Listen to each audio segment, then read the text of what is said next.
मंगेशजींच्या माध्यमातून व्हिडिओ कॉलवर स्वामीजींशी बोललो होतो आणि आज मेत्रे साहेबांच्यामुळं स्वामीजींचा आशीर्वाद घेण्याची संधी मला माने साहेबांना मिळाली. त्याबद्दल आम्हाला संधी दिली म्हणून स्वामीजी आता पुढचे आशीर्वाद तुम्ही मेत्रे साहेबांना द्यावे.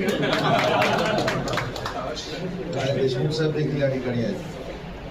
मी एवढंच स्वामीजी आपल्याला सांगतो की मी जे व्हिडिओ कॉलवर आपल्याशी बोललो आणि आता प्रत्यक्षात भेटलो, जे व्हिडिओ कॉलवर आपण बोललोय त्याच्यामध्ये सुतरामही मागे आलेलो नाही.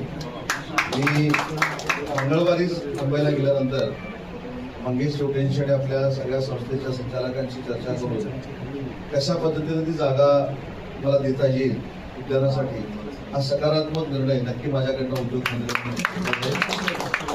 परंतु आज इथे आल्यानंतर आपली संस्था बघितल्यानंतर आपण आध्यात्मिक कार्य तर करताच आहात, परंतु त्याच्याबरोबर भावी पिढी घडवण्याचं देखील काम हे आम्हाला बघता आलं आणि म्हणून शासनाच्या वतीनं मी स्वामीजी आपल्याला मनापासून धन्यवाद देतो. मगाशी तुम्ही असं म्हटलं की देशमुख मालकांनी आणि सिद्धराम मेत्रे साहेबांनी सगळी कामं केली. पुढच्या वर्षी आल्यानंतर उदय सामंत पण केलं असं म्हणतात.